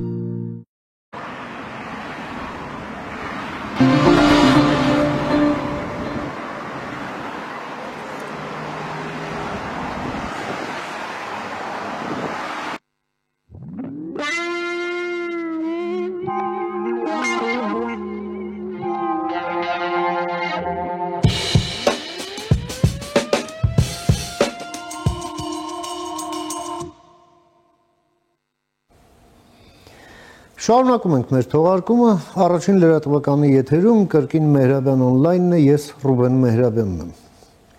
Օգոստոսի 8-ին կայացած համաձայնությունները եւ դրանից հետո մեկնարկած գործընթացները առիթ են ստեղծում, որ մեր հասարակության ամենաակտիվ սեգմենտներում այսպես մի այս փոփոխությունների ընկալումներ ձևավորվեն, ներհայեցման, ինքնահայեցման մի նոր գործընթաց սկսվի եւ մենք տարբեր որում չափազանց ուշագրավ կարծիքներ ենք տեսնում ընդհանրապես մեր ռազմավարական մտածողության այդ կարողությունների վերաբերյալ։ Ի վերջո մեր անցած Վերջին 1-1.5 հարյուրամյակի պատմությունը դեռ ամբողջովին վերաիմաստավորված չէ, դասերը դեռ մինչև վերջ այսպես սերտած չեն եւ այս process-ը դեռ երկար է տևելու, բայց այս ամենը մի շատ կարևոր թեմա է, որի մասին մենք պետք է խոսենք։ Այդ ինչպես ստացվեց, որ վերջին 100-150 տարվա ընթացքում մենք այդպես էլ չկարողացանք այն հոտառությունը, ձեռք բերել, որ լինենք պատմության ճիշտ կողմում, իսկ պատմության ատամնանիվների արանքում չմնանք։ Մինչդեռ մեր հարևանները, որոնք ուղղակի հետ էին մնում շատ ու շատ հարցերում մեզանից, թե մշակութային առումով, թե առաջադիմության առումով, այնուամենայնիվ հասան նրան, որ ամրապնդեցին իրենց պետությունը։ չնայած եւ այդ արհավիրքները, որ կապված էին միջազգային հարաբերություններում, այդ տուրբուլենտ ժամանակաշրջանների հետ նրանք դուրս եկան դրանից ուժեղացած, իսկ մենք աղետներով։ Փորձենք հասկանալ, որտեղ է մեր այդ մտածողության բացը, որը թույլ չի տալիս մեզ ճիշտ որոշումներ ընդունելու, որն է մեր որոշումներ ընդունելու կերպը։ Փորձենք հասկանալ։ Եվ այդ նպատակով ես մի հարգարժան հյուր եմ հրավիրել մեր տաղավար, մեր հյուրը Վահրամ Միրաքյանն է, Մանթաշյանց գործարարների ակումբի համահիմնադիր եւ նախագահ։ Բարև եք եկել, պարոն Միրաքյան, շնորհակալ եմ հրավերս ընդունելու համար։ Դուք նրանցից մեկն եք, ով այս հարցի շուրջ մի այսպես մոտեցում ձևակերպեցիք եւ ձեր սոցիալական մեդիայի ձեր էջում էլ տենց անդրադարձ կատարեցիք, նշելով, որ մենք չունենք այդ ռազմավարական մտածողությունը, երկարաժամկետ պլանավորում ունենալու կարողությունը, մենք մտածում ենք հատվածային, մտածում ենք կարճաժամկետ ու փաստ չէ որ ճիշտ, հա, արդյունքում մենք ընդունում ենք սխալ որոշումներ կամ որոշում էլ չենք ընդունում, ուղղակի դա ռեֆլեքսիա է, այսպես ռեակտիվ ինչ-որ մի բան, որը արդյունքում ստացվում է ոչ միայն սխալ, այլև աղետալի։ Այս ամենը իհարկե ակտուալիզացվում է նաև այս օգոստոսի 8-ի համաձայնություններով, ինչու եմ սա հատուկ շեշտում, որովհետև այո, կարող ենք ֆիքսել, որ օգոստոսի 8-ի համաձայնություններով հակամարտության, հա, այս ժամանակաշրջանը փակվում է, բայց գալիս է մրցակցության, որը իր դաժանությամբ հաստատապես չի զիջելու, ուղղակի լինելու է շատ ավելի, այսպես, քողարկված, շատ ավելի երկարաժամկետ, հակամարտությունը մտնում է այլ փուլ, տրամաբանություն, այլ ձևի մեջ է մտնում, էլի կարելի ասել։ Ինչու է հակամարտությունը մտնում այլ ձևի մեջ, այդ շատ կարևոր է մեր տեսանկյունից ընկալել, որովհետև մենք հակամարտություն մեջ ենք մեր հարևան Ադրբեջանի հետ ու նաև Թուրքիայի հետ բավական երկար ժամանակ ու շատ կարևոր է ֆիքսել, որ այդ երկու կողմերում էլ հակամարտությունը չի ավարտվել որևէ փուլում, այսինքն ժամանակ առ ժամանակ կրկնվել է։ Նույն, չգիտեմ, մենք իշխանով գիտենք, որ 1950-ական թվականներին նույն Թուրքիայի մելի ջարդեր են եղել։ 55 թվականին Ստամբուլում մոտ 5000 մարդ է կոտորվել, հիմնականում հույներ եւ հայեր։ Այսինքն Մենդերեսի ժամանակ։ Այդ ժամանակ առ ժամանակ այդ ամեն ինչը կրկնվում է։ Մենք իսկ այդ նշանակում է, որ ինչ-որ բան կա, process կա, նպատակ կա, ծրագիր կա, պլան կա, գաղափարախոսություն կա, որը չի ավարտվել դրվագային։ Նույնը վերաբերում է Ադրբեջանին։ Մենք եթե ասենք, որ, չգիտեմ, 20 թվականին, երբ որ ինչով ավարտեց, երբ ամենամեծ կոտորածը Շուշիի հայ ջարդերն էր, երբ որ Շուշին կարծեմ 20-ն էր հենց ավարտին էր Ադրբեջանի Դեմոկրատական Հանրապետության ավարտական փուլում էր ու ինչն է որ Շուշին ստրատեգիական նշանակություն էր Արցախի համար, հենց պատահական չէր որ իրենց հանրապետության վերջի փուլում արդեն սովետականացումից առաջ իրենք կոտորած կազմակերպեցին մոտ 20000 հայ կոտորեցին Շուշիում ու վերջնականապես ոնց որ իսլամացավ դրանց հետո Շուշի քաղաքը ու դրանց սովետական շրջանում էլ ամբողջ սովետական շրջանում իրենք էլի Արցախի ադրբեջանացման քաղաքականություն վարեցին, այսինքն այն փուլը, որ մենք ասում ենք խաղաղություն էր սովետական, չէ, 70 տարիներին ռազմական բախում, ըստ էության բացի այդ վերջ շրջանից չի եղել։ Միջանձնային բախումներ եւ այլն դες տարբեր հողեր եղել են, բայց այս խմբային մեծ բախումներ չի եղել սովետական շրջանում, քանի որ դե եղբայրական հանրապետություններ են, չէ՞ մենք, բայց միևնույն ժամանակ սովետական շրջանում իրենք նաեւ իրենց այդ նվաճողական քաղաքականություն շարունակել են տարբեր ձևերով, սահմանները ժամանակ առ ժամանակ տարբեր ձևերով կաշառքովան առաջ տանելու, լղիմը մի քանի մասերի բաժանելու, նույն Շահումյանը, որ անջատեցին Հայաստանից կտրեցին այդ բանը սկզբում քրդական հանրապետություն ստեղծելով, հետո լուծարելով կպցնելով Ադրբեջանին եւ այլն, ու տենց տարբեր քաղաքականություն վարելով իրենք ըստ էության նվաճողական քաղաքականությունը շարունակել են։ Մի հետաքրքիր բան ժամանակին մի աշխատությունում եմ կարդացել, բոլոր կարևոր ճանապարհային այդ հանգույցների վրա ադրբեջանական յուղեր են հիմնել սովետական շրջանում, բոլոր կարևոր ջրային աղբյուրների սկզբի հիման վրա ադրբեջանական յուղեր են հիմնել էլի սովետական շրջանում եւ այլն, այսինքն ձորերը եւ ճանապարհները այսպես վերցնում էին եւ հայկական գյուղերը որ նայում եք սարերի գլխին են լավ պաշտպանվելու համար, բայց երբ որ դա կտրում ես, դա դառնում է պաշարված։ Այսինքն իրենք ամբողջ սովետական շրջանում շարունակել են իրենց քաղաքականությունը ու այդ ամեն ինչը ավարտվեց Պորտխումով 80-ականների վերջին մեր հաղթանակով, բայց իրենք էլի շարունակեցին իրենց նպատակի ուղղությամբ գնալ ու այդպես էլ հաշտության պայմանների չստորագրեցին, վերազինվեցին, իսկ մեր կարճատեսությունը ինչով է երևում, որ մենք նույն մինչև 20 թվականը, մինչև 18 թվականը, չգիտեմ, ամբողջ ընթացքում մեր ռազմաքաղաքական էլիտայում կար դիրքորոշում, որ Արցախի հարցը արդեն լուծված է։ Մենք ռազմական հաջողությունը շփոթեցինք վերջնական հաղթանակի հետ։ Այո, այդ կարճատեսության ամենապարզ դրսևորումներից մեկն է, որ մենք նույնիսկ չենք տեսնում, թե չենք պատկերացնում, թե որն է մեր երկրների տարբերությունը։ Ադրբեջանի հնային 70 միլիարդից ավել է, 74 միլիարդ միջինում այդքան է լինում այս վերջի տարիներին, Հայաստանը 10-12 միլիարդ էր, հիմա է դարձել, վերջի 4-5 տարիներին է դարձել բան 24, անցյալ տարի 23 միլիարդ, դե 24, այսինքն մենք մի քանի փոքր նաև ունենք, հա, 1-3-ի, բայց այդ մենք նոր ենք աճել, մինչև այդ այնտեղ ճիշտ է նավթի գները դա կապված իրենց հնան, բայց 10 տարի առաջ էլի 70-ի սահմաններում լինում էր իրենց մոտ։ Այսինքն այդ որ պատկերացնենք, թե իրենք ինչ պետություն են ու նաև հետխորհրդային իրենք են ու Ուզբեկստանը երկու պետություն կա, որ բնակչության աճ են ունեցել։ Հետխորհրդային ամբողջ տարածքում։ Այդպիսի բաներ կան պրիմիտիվ, որը մենք չենք տեսել։ Ու չենք էլ նկատել, ինչու որովհետև մենք մեր աշխարհով ենք ապրել կարճաժամկետ մտածելակերպով, կարճաժամկետ պլանավորելով, քաղաքական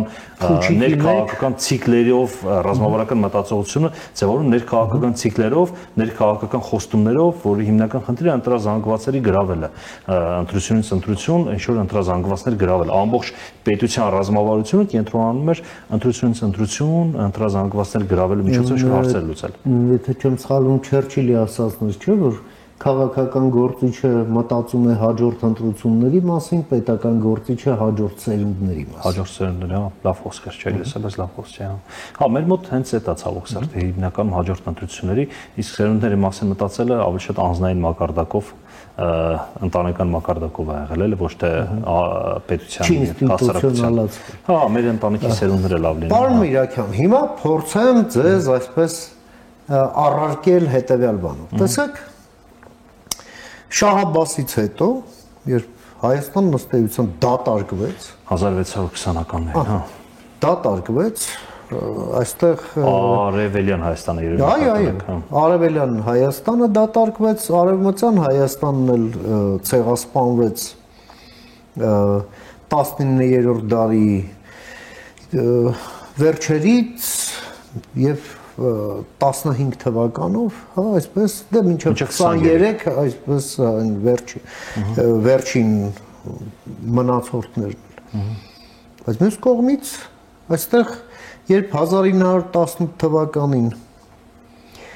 ստեղծվեց Հայաստանի Հանրապետությունը, ընդ որում Թիֆլիսում, իսկ կառավարությունը չէր էլ կարողանում գալ այստեղ, Երևանում պարլամենտի այն ժամանակվա շենքի տեղը գիտեք։ Այո։ Այն Գրիբայեդովի արձանից սկսած, այն որ Կրիվոյը, հա, այսպես ասած, տեղապստամբություն սկսեց ժամեր անց։ Եվ Արամ Մանուկյանն էր, որ այդ մի քանի գնդակահարություն եղավ, չէ՞։ Մի քանի չէ, մի հատ լավ ու բավականին կոշտ ձևով ճնշվեց այդ ապստամբությունը, ճնշվեց նաև ներկայիս Մասիսում, սա քաղաքներն էլ, գյուղերն էլ ունեին ադրբեջանական անվանումներ արդեն։ Ես որ նայում եմ, այդ ամենը ինչ է անցել Հայաստանը, հայ ժողովուրդը վերջին 100-150 տարվա մեջ, այո, ցեղասպանություն եւ այլ, բայց ինձ ավելի շատ ոնց որ հիշեցնում են իսպանական ռեկոնկիստան, հա։ Եվ վերստեղծվեց Հայաստան պետությունը անի կործանումից հետո, այնուամենայնիվ 1000 տարի պետական չգոյությունից հետո։ Հիմա մենք ունենք, թե մենք չունենք երկարաժամկետ պլանավորում, սենց ընկալում, էլի գաղափար բան, չէ՞։ Օրինակ նույնը հրեաների պարագայում 2000 տարի առաջ տեղի ունեցավ նրանց Պես ասենք, ցեղասպանությունը եւ բռնագաղթը եւ 2000 տարի նրանք ամեն նոր տարուն ասում են հաջորդ տարին Երուսաղեմում հասան Երուսաղեմ 2000 տարի հետո համաձայն հա այստեղ սկզբունքային տարբերություն կա մեր ու հրեաների մեջ քանի որ մեր process-ները գնացել են ընդհանուր տարածաշրջանների process-ների զարգացմանը զուգահեռ այսինքն Իսրայելի դեպքում եթե Իսրայելը մենակ եւ ինքնուրույն տարածաշրջանում եկել է անկախությանը հասել մեր տարածաշրջանում դա շատ բան մեզանից չի կախված եղել ամբողջ տարածաշրջանն է գնաց անկախացման նույն բանից հետո երբ որ եղավ հեղափոխությունը անդրկովկասյան սեյմը ձևավորվեց չէ անդրկովկասի պետությունները մեխանիկորեն ցարական Ռուսաստանից անջատվեցին դարձան մեխանիկորեն երբ ու մենք ամենավերջին ընդուն բանարեցինք էլի անկախության գնացին հա հետո նույն ձևը ամբողջ տարածաշրջանը սովետականացած մենք էլ տարածաշրջաններից սովետականացվեցինք հետո ամբողջ սովետական միությունը փլուզեց մենք էլ սովետական միության փլուզման հետ անկախացանք, այսինքն ոնց մենք Ուզբեկստան, Ղազախստան, չգիտեմ, Ղրղըզստան եւ այլն, ուզում ասեմ, մենք տարածաշրջանային մեր մոտ ոչ թե մեր ազգային կամ պետական մտքի ձևավորման արդյունքում այդ ամեն ինչ եղավ, այլ եղավ ընդհանուր տարածաշրջանային այդ ոնց որ կացայի երման process-ում ու ասեմ նույն process-ները եղել են Ադրբեջանում։ Երբ որ մենք նայում ենք 1918 թվականը Բաքվում մուսուլմաններն եղել են մոտավորապես կեսը բնակչության։ Հայերը եղել են մեծամասն ամենամեծ էթնիկական խումբը եղել են հայերը նույն Բաքվի ու իդեպ ձեր այս գործարարների ակումբի անվանումն էլ այսպես տանում է դեպի այդ ժամանակ երբ Բաքվի նավթի Փաշինյանն էլ երեք ասաց 80%-ը հայերի ձեռքն է իսկ Բաքու Բաթումի նավթամուղը աշխարհում առաջին պատմության մեջ առաջին նավթամուղը հենց Մանթաշյանինն էր, չէ՞։ Եվ Նոբելը, Ռոթշիլդը փող էին տալիս իրենց արդյունահանած նավթը տեղով տանել Բաթումի։ Այո։ Հա, այսինքն Բաքուն նույն ձև Ադրբեջանն է այն ժամանակ որ ձև նույն բանը թուրքական քեմալական զորքերը երբ որ գալիս են Բաքուն գրավելու, Բաքուն հայերն են պաշտպանում, թուրքերի դեմ հայերն են կռվում։ Բաքուն պաշտպանում էին հայերը, այսինքն եթե ու հացահոգսերտ հայերը պարտվեցին, եթե հայերը պարտվին, հիմա Ադրբեջանը չէ թրկացվի ուրիշ տեսք ունենալ էլ որպես պետություն։ Եվ այլն, այսինքն սա process-ներ կան, որը որ տարածաշրջանային խմորումների արդյունքում են ձևավորվում, ուստեղ մեր դերակատարությունը ելի եղել է ռեակտիվ։ Պրոակտիվ չենք եղել, ելի ռեակտիվ ենք եղել։ Ամբողջ տարածաշրջանը բան է եղել, ինչ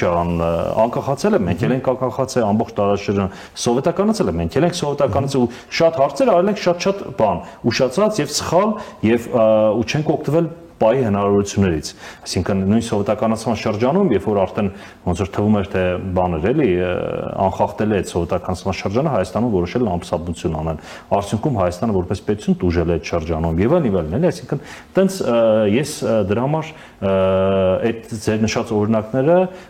հակառակ դիտարկի այն տեսանկյունից, որ դա ապացուցում է նաեւ մեր էլի կարճատեսությունը եւ ռազմավարական մտածելակերպ եւ ռազմավարություն չունենալու բանը, փաստը։ Փաստորեն, մենք գալիս ենք այն ընկալման, որ նախ մշակույթ հասկացությունը իհարկե շատ լայն բան է, հա։ Բայց ռազմավարական մտածողությունը եւս մշակույթ է, հա, ինչպես ու շատ ավելի կարևոր մշակույթ, քան բոլոր մեր պատկերացրած մշակույթը, որ մենք երևի թե շատ դեպքերում այն խառնում ենք արվեստի հետ, որ արվեստը եւս մշակույթ է, բայց մշակույթը միայն արվեստը չէ։ Երկարաժամկետ մտածելակերպ դա մշակույթ է։ Այո։ Նույն եթե օրինակ նայենք բան կար, այնպես դրվագներ կայլի բիզնես գրականության մեջ օրինակ է բերվում, ճապոնական ընկերություններում դիտարկվում է նորմալ եւ այդպես սովորական, երբ որ ընկերությունները պլանավորում են 100 տարվա պլանավորում են ունենում։ Հայկական ընկերություններում դիտարկվում է նորմալ, երբ որ 1 տարվա պլանավորում է լինում։ 5 տարվա պլանավորում հազվադեպ եմ ես տեսնում հայկական ընկերություններում։ Ու այդ վերաբերվում է բանով էլի, այդ վերաբերվում ամեն ինչին, հետեւաբար ու դրանց է նաեւ ելնելու, որ օրինակ աշխարհի մեծ իրեւ Ճապոնիայում մաքսիմումն է էլի հասած ամենաերկար պլանավորումը ճապոնացիների ընկերությունների մոտ է, հետո նոր մնացածը ոնց որ հերթականությամբ գնում են, բայց ու նաև դրանով պայմանավորված վստահ եմ, որ աշխարհի ամենահին ընկերությունները ճապոնական ընկերություններն են, ամենահին ընկերությունը մի ընկերություն կար մոտ 1400 տարեկան, եթե չեմ սխալվում, իրենք 1400 տարի մի ընտանիքին են պատկանում եւ իրենք տաճարներ են կառուցում Ճապոնիայում, outsource, տաճարներ կառուցող ընկերությունը պատվիրում են պետությունները կամ անհատները, իրենք տաճար են կառուցում 1400 տարի մի ընտանիքի։ Մի հատ էլ հյուրանոց կար, որը էլի մոտավորապես էլի ամենամեծն էր կամ ամենամեծերից էր, էլի 1300 տարեկան էր, թե ինչ, այդ հյուրանոցն էլ էլի 1300 տարի մի ընտանիքին էր պատկանում, 2008-ից ճգնաժամի ժամանակ սնանկացավ ընկերությունը, կտրվեց 1300 տարեկան բան էլի փուլը։ Այսինքն այդ ամեն ինչը կապ ունեն իրար հետ, էլի, այսինքն մեր մոտ որ մենք մի տարի ենք պլանավորում, այդ էլ հաճախ մի տարի չենք պլանավորում, իսկ իրենք 100 տարի են պլանավորում, այդտեղ ինչ որ բան կա, էլի, մշակույթ կա։ Պարոն Միրաքյան, ձեր այդ ամենայն դեպս այդ փաստարկը կարծում եմ անհերքելի է, որ ռազմավարական մտածողությունը ուղղակի կենսական անհրաժեշտություն է եւ մեր ընդհանրապես մեր պետության ժողովրդի հարաբերության գրավականը, չէ՞, վերջո։ Հիմա մեր հերոստատիտողը հարց կտա, բալավ ես որտեղ սովորեմ դա։ Եվ ակնկալելով շատ կոնկրետ պատասխան։ Հա, անկալելով որ դա պետք է, որտեղ գտնեմ դա, որտեղ սովորեմ դա, ինչ անեմ, ում հետ հասկանամ ինչը ինչպես է արվում։ Ոնց ջարդենք այդ ռազմավարական մտածողություն չունենալու մշակույթը, հա, ունենալու մշակույթով բերելով, ներդնելով մեր քաղաքական դասի շրջանում, նաև բիզնեսի, ես վստահ եմ դուք այս ձեր կազմակերպության մեջ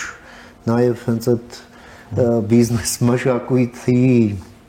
այս տարերն եք փորձում ներդնել մեր գործարար շրջանում։ Համեցեք։ Տեսեք, առաջ կետը, որից պետք է սկսել, դա կարող է այդպես տարօրինակ բան ասեմ, բայց դա երազելն է։ Ինչ է նշանակում ռազմավարական մտածել կերպ, դա նշանակում է երկարաժամկետ։ Տարբեր բաներից մեկը նշանակում է երկարաժամկետ։ Հիմա երկարաժամկետ դու չես կարող պլանավորել, եթե չունես երազանք, որտեղ երկարաժամկետ արդեն վերածվում է երազանքի։ Այսինքն առաջինը դա երազանքն է, հետո նոր գալիս է գաղափարախոսությունը, հետո նոր գալիս է ռազմավարությունը։ Սենց կարելի է մի հերթականություն ասել։ Առաջինը մենք ու տենց օրինակներ գիտեի, ոնց է բանում, ընտանենք, չգիտեմ, դպրոցներում գերմանական օրինակ սովորեցնում են բան, ինչպես պետք է հարցեր ամփոփել, ինչպես պետք է ժողովներ անել, ինչպես պետք է քննարկումներ կազմակերպել, դա ինչպես պետք է պլանավորել, դպրոցում սովորեցնում են։ Հիմա ինձ թվում է նույն կերպ պետք է մեր մոտ գնա այդ փուլը, որ պետք է սովորենք եւ սովորեցնենք երազել։ Սովորենք եւ սովորեցնենք գաղափարախոսություն մշակել։ Եվ հետո կա արդեն ռազմավարական պլանավորում, որտեղ ռազմավարական պլանում երկարաժամկետ է, դու չես կարող, եթե մեծ եւ հեռու երազանք չունես, դու չես կարող երկարաժամկետ պլանավորում անես։ Եթե մենք այս տարվա վերացեմ տնտեսական, հա, ինձ միջ ավելի հարազատ թեմաներով, վերացեմ տնտեսական ռազմավարության, եթե մեր տնտեսության ռազմավարությունը տարին 5% աճ է, չէ՞, ինչ ենք անում, մեր տնտեսությունը հավաքում ենք բոլոր իրար հետ, որոշում ենք, որ ինչպես որ մոտավորապես հիմա է, էլի, չէ՞, տարեկան 5% աճ պետք է ունենանք, կամ 4%, կամ 3%, կամ 6%, կարևոր չի։ Դրա հիմա դու չես կարող ռազմավարություն մշակես, որովհետև քո սահմանափակվելու է 5% աճը մի տարվա պլանավորմամբ, մաքսիմում 2-3 տարվա պլանավորմամբ։ Դու չես կարողանալու մի գաղափար իր գործես եւ իրականացնես, որը տևելու է 30 տարի, որը տևելու է 20 տարի, ինչը որ տեսնում ենք մենք մեր ներկա հայկական տնտեսությունում։ Չկա մեր տնտեսությունում երկարաժամկետ բաներ, երկարաժամկետ պրոյեկտներ, որը 30 տարի մենք այդ պրոյեկտը անելու ենք ու 30 տարի հետո ունենալու ենք որակապես այլ տիպի պետություն։ Չէ, նույն sense երազանքի նման նույնիսկ նպատակներ որ դրվում է, չէ, Հայաստանի բնակչությունը պետք է դառնա 5 միլիոն, չէ, այդպես նպատակ դրվեց ժամանակին։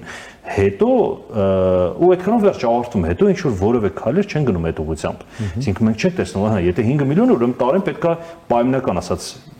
50,000-ով ավելանանք, չէ։ Օրինակ, մտած թվերը չեմ հիշում հստակ քանի տարում պետք է լինեն 5 միլիոն, բայց պայմանական ասած տարին 50,000 պետք է ավելանանք։ Լավ, ինչ ենք անում, որ այս տարի մենք 50,000 ավելանանք։ Ինչ են անում, չկա որևէ բան։ Ու լավ, եթե չավելացան 50,000, ով է պատժվելու դրա համար։ Այդ շատ կարևոր բան է, որ պետք է լինելու, ով է պատասխան, ով է պատժվելու, բայց այդ ամեն ինչ չկա։ Դրվում է մի հատ sense ոնց որ դե հետեւաբար այդ ամեն ինչը վերածվում ավելի շատ նախընտրական քաղաքական ինչ-որ process-ների, քան թե իրական բաների, էլի ռազմավարության կամ քայլերի։ Տենց, եթե մի երկար ասեմ, Պարոն Միրաքյան, մեզ մոտ այսպես հաճախ երազողներին ասում են դուք իրականությունից կտրված ցնդածներ եք։ Իրականությունից կտրվել ճիշտ են ասում, հա, ցնդածը Ահա, չէ, ես ասում եմ ինչ են ասում։ Իսկ ով որ չի երազում, դա բացատրվում է նրանով, որ նրանք իրատես են, հա։ Եթե մենք խոսում ենք այսպես ստոպ կադրում այս պահի դերությամբ, այդ ճակերտավոր իրատեսը ճիշտ է, ճակերտավոր ցնդածը սխալ։ Տեսեք, այդ մենք իրատեսությունը պեսիմիզմի հետ ենք ինձ թվում է շփոթում բոլորովս, էլի, որովհետև ինչ որ ստեղծվում է, այդ թվում նաև ներկա իրականությունում, ստեղծվում է ինչ-որ մարդկանց երազանքների արդյունքում։ Հասկանաք, ես լրատվամիջոցը ստեղծվել է ինչ-որ մարդու կամ մարդկանց երազանքների արդյունքում։ Այս հագուստը, որ ես հագնում եմ, ստեղծվել է ինչ-որ մարդու երազանքի արդյունքում։ Այն մեքենան, որ մենք վարում ենք, ինչ-որ մարդկանց երազանքի արդյունքում է ձևավորվել։ Եվ անվելն, այսինքն ամեն ինչի սկզբում երազանքն է լինում, էլի, ընդհանրապես դա երազանքը դա ապագայի տեսլականն է, որի ուղղությամբ մենք ձգտում ենք ու գնում ենք, հասնում ենք այդ ուղղությամբ։ Մանտաշյանցը, որը ձևավորել են, դա եղել է երազանքի սկզբանը։ Հա, ու եղել է ցնդած երազանք, որովհետև ես լավ եմ հիշում, երբ որ մենք Հայաստանում բացում ենք Մանտաշյանց գործարների ակումբ, բոլորն ասում էին Հայաստանը դա չի աշխատի։ Հետո երկրորդը Դուք կյանքից բան չեք հասկանում։ Հա, դուք չգիտեք, տեսնեք, չեք պատկերացնում, թե ինչ է կատարում, հա։ Հա, մի քիչ բան չէ, էլի, դրանց ոչինչ, էլի ջահելներ եք, բան։ Հետո նույնը եղավ, ասենք, նույնը մեր ամեն բանում է, ամեն քաղաքում, որտեղ մենք արդեն 21 քաղաքում մասնաճյուղ ունենք, գրեթե ամեն քաղաքը նույն բանն է, որ մեր մոտ դա չի աշխատի։ Նույն չգիտեմ, երկրորդ քաղաքը Լոս Անջելեսն էր, որ Մանտաշյանցը բացվեց, Լոս Անջելեսում էլ շատ ոնց որ դժվար ու ծանր գնաց, որտեվ ասում են, հա, դա այստեղ չի լինի, ինչի մասնա խոսքը, այստեղ ուրիշ է։ Մենք ասում ենք շաբաթը մեկ պետք հավաքվենք, մեզ ասում են, ում կարաս դու ոնց կարաս Լոս Անջելեսում շաբաթը մեկ մարդ հավաքես, որովհետև այստեղ տարիներ ու անգամ մաքսիմում կարողանաս հավաքես, ման, չէ՞, իրատես կարող 3 այսի Հայաստանում մարդիկ կարող են հավաքվեն, հա, բայց հիմա շաբաթ 2 անգամ են մեր մոտ հավաքում Լոս Անջելեսում, այսինքն այդ բայց ամեն ինչի երազանք կար ու հետո գնաց տարիների ընթացքում ստացվեց։ Հիմա 21 մասնաճյուղ ունենք, էլի հայկական քիչ կազմակերպություններ կան, որ Հայաստանում ծնվել են, ունեն 21 մասնաճյուղ։ Այդ թվում մեծ մասը Հայաստանից դուրս մասնաճյուղերը։ Հիմա հետեւաբար դա իրատեսականություն չի չհավատալ երազանքին, ասենց ասեմ, որտեղ կան փաստեր, կան օրինակներ, կան հաջողություններ, աշխարհում ինչ պրոյեկտ լինում է, ինչ մեծ պրոյեկտ լինում է, ինչ բան լինում է, սկսում է երազանքից։ Աշխարհում էլ գործի տեղն էլ անձնական կյանքում էլ առանց երազանքի չի լինում։ Ու մեր հիմնական խնդիրներից մեկն է դա, որ մենք որպես ազգ չունենք ընդհանուր երազանք։ Որպես ազգ չունենք, ո՞րն է մեր երազանքը։ Մեր երազանքն է լավ ապրելը, ցեղասպանությունը ճանաչել։ Լավ ապրելը ազգային երազանք չի, լավ ապրելը դա անհատների բան է, էլի։ Լավ ապրել ազգային երազանք կարելի է բերել կապել պետության, հզորության եւ այլն ամեն ինչ հետ, բայց պետք է բերել կապել նույն American Dream-ը, չէ՞, որ ըստեյության լավ ապրելու օրինակ է, բայց ինքը կապված է պետության հզորության, աշխարհի գերակայության եւ այլն ամբողջ այլ հարցեր են։ Մենք հիմա բայց այդ ոնց որ իրենք էլի ազգայնացրել են լավ ապրելը։ Իրենք արդեն American Dream, ոնց որ հայկական երազանք են դարձրել, չէ՞, ու տակը դրել է նաեւ լավ ապրելը։ Հիմա մենք չունենք երազանք, այդ շատ վատ է։ Տարեկան տնտեսական 6% աճը դա ազգային երազանք չի։ Այդ դու չես կարող։ Դա լավ բուղգալտերի է։ Հա, լավ, բայց այտենց 100 միլիարդ տարը, չգիտեմ, ինչ 100 միլիարդ դոլարի հասնել մեր հնան, դա կարող լինի երազանք, բայց հանուն ինչի, այդ հանուն ինչին է արդեն երազանքն է դառնում, էլի ոնց որ, որին պետք է ձգտենք։ Էտա, որ մեր բաները, պեսիմիստները կամ ճակերտներով իրատեսները միշտ խանգարում են երազողներին, դրա համար երազողները երևի կոչ անենք չլսեն իրատեսներին։ Ամեն, շատ շնորհակալ եմ, պարոն Միրաքյան, այո, շատ շնորհակալ եմ ձեր շատ կարևոր դիտարկումների գնահատականների համար, որ ներկայացրեցիք մեր հեռուստադիտողին, ձեր ակումբին, ձեր շրջանակին ամենայն հաջողություններ։ Շնորհակալ եմ շատ։ Միայն առաջ ձեր թե երազանքներում, թե դրանց իրականացման ճանապարհին եւ շնորհակալ եմ, որ ժամանակ գտաք մեր եթերին մասնակցելու համար։ Շնորհակալ եմ հրավերի համար։ Ամենայն բարիք, միշտ նոր հանդիպում։ Ահա մենք լսեցինք մեր գործընկեր Վահրամ Միրաքյանին, Մանթաշյանց Գործարարների ակումբի համահիմնադիր եւ նախագահ, լսեցինք իր դիտարկումները կապված մեր ռազմավարական մտածողության մշակույթի, թե նրա բացակայության, մեր երկարատև պլանավորման կարողությունների, նաեւ մեր մրցունակության բարձրացման հետ, որովհետեւ այդ կարողություններով է պայմանավորված, թե մենք մրցունակ ենք, թե ոչ, ընդ որում ոչ միայն մրցունակ ենք տնտեսության մեջ, այլ պատմության մեջ մենք մրցունակ ենք, թե ոչ։ Այսօր թերևս այսքանը հարգարժան տիկնիկ եւ պարոնայք, կհանդիպենք արդեն վաղը, խաղաղություն եւ բարինամ ձեզ։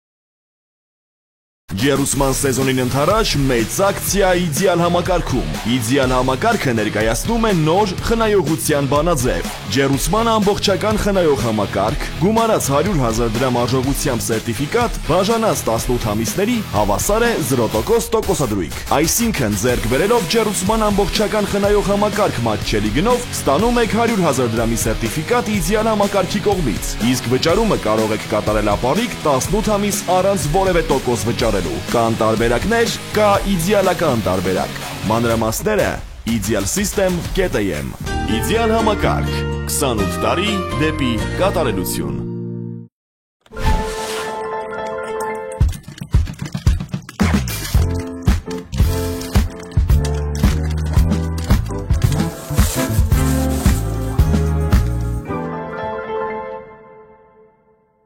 Նախադեպը չունեցող Սանկերամիկայի ակցիա իդեալ համակարգում։ Գնեք Սանկերամիկա կամ լոգասենյակի կահույք եւ ստացեք նույն գումարի չափով ծորակն ընդամենը 1 դրամով։ Ընտրեք ծորակների ավելի քան 1200 արկա տեսականուց ձեր նախընտրածը վճարելով ընդամենը 1 դրամ։ Ապառիկը տեղում 18 ամիս 0% տոկոսադրույքով։ Շվեյցարական Laufen, գերմանական Hansgrohe, իսպանական Gala, լեհական Deante եւ իտալական Dolomite ապրանքանիշերի որակյալ երկարակյաց ու անկրկնելի տեսականին ձեզ է սպասում իդեալ համակարգի խանութ սրահներում։ Կան տարբերակներ, կա իդեալական տարբերակ։ Մանրամասները idealsystem.am Իդեալ համակարգ 28 տարի դեպի կատարելություն։